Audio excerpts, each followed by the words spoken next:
Fender Stratocaster de Rafa. Tu vois, un mélange de caresses helvétiques et de gifles ibériques. Oh, ça va être bon, ça va être jouissif, ça va être orgasmique. Le mec, il a la proie en face de lui, il veut la bouffer, il la dit que jamais. C'est pour ça qu'il a gagné 14 de ses 15 matchs depuis qu'il est revenu. Et il est pas fou. Il sait très bien que cette surface à Indian Wells convient parfaitement à son jeu. Le court est pas trop rapide et le rebond est très haut. Avec son lift, ça bondit au 3e étage de la Tour Eiffel. Et il sait aussi que le Federer est nerveux. Oh, le Roger, il est nerveux. Il est nerveux, le Roger. Il flippe, le Roger. Oh, plus chirurgical.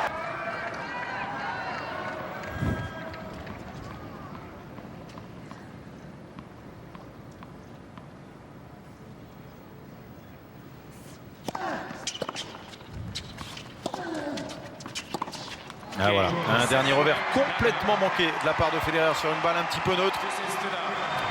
À l'image de ce qui s'est passé aujourd'hui, cette victoire de Rafael Nadal en 2 manches, 6-4, 6-2. Oui, ça pique.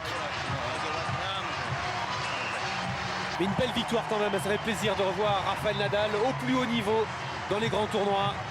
Et lui qui est très ami avec le propriétaire de ce tournoi, on l'a vu debout pour saluer la performance de l'Espagnol qualifié pour les demi-finales.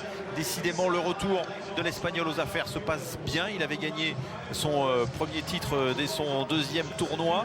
Il avait enchaîné avec une victoire sur terre battue en battant les 2 meilleurs joueurs sur terre après lui, à savoir Almagro et Ferrer. Là, le voici en demi-finale ici, après avoir sorti le tenant du titre. Quant à Rafael Nadal, c'est vraiment la bonne nouvelle, quoi. Il manquait au jeu, il est de retour. Il n'est pas encore à 100%, mais on retrouve ses qualités, on retrouve sa pugnacité, son charisme aussi. Et face à Thomas Berdych, c'est un véritable choc. Il va pouvoir vraiment, là, je crois, se mesurer face à un garçon qui est aujourd'hui peut-être un des joueurs les plus puissants sur le circuit, qui lui proposera, je pense, du fond du court, peut-être un peu plus de résistance que Roger Federer ne l'a fait ce soir.